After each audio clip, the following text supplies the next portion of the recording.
पाहुनियाती शुभवेळ बाबा म्हणाले फोडा नारळ आपण समस्त बाळ गोपाळ येथेची काळ क्रमुकी येथेची आपण बसता उठता सुखदुःखाच्या करू वार्ता येथेची पोरा सोरा समजता चित्त स्वस्थता लाधेल बाबा काहीतरी हे वदले ऐसेची आरंभी सर्वांसी दिसले पुढे जेव्हा अनुभवा आले कळून चुकले ते बोल होता बाबांचे देहावसान राहिले मुरलीधराचे स्थापन हेची वाटले उत्तम स्थान साई निधान रक्षावया वाडियात पडो हे शरीर अंती बाबांचे जे उद्गार तोची शेवटी ठरला विचार जाहले मुरलीधर बाबाची श्रीमंत बुट्टी आदी करून हिंदू मुसलमान सर्वत्र जन याच विचारा राजी होऊन वाडा सत्कारणी लागला ऐसा बहुमोल वाडा असून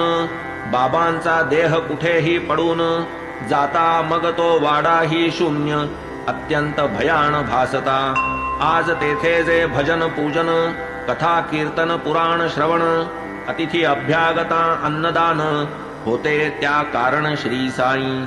आजी तेथे जे अन्न संतर्पण लघुरुद्र महारुद्रावर्तन देशोदेशींचे येती जन त्या सर्वा कारण श्री साई असो ऐसी हे संताची वाणी अक्षरे अक्षर साठवा श्रवणी काहीतरी ते बोलती म्हणून नाव मानून त्यागावी आरंभी ती कितीही मुग्ध अथवा दिसो कितीही संदिग्ध काले होतो अर्थावबोध जरी ती दुर्बोध आरंभी असता देहपातासी अवधी पुढील होणारे गोष्टी संबंधी दुश्चिन्हे घडली काही आधी मशिदी मधी शिर्डीत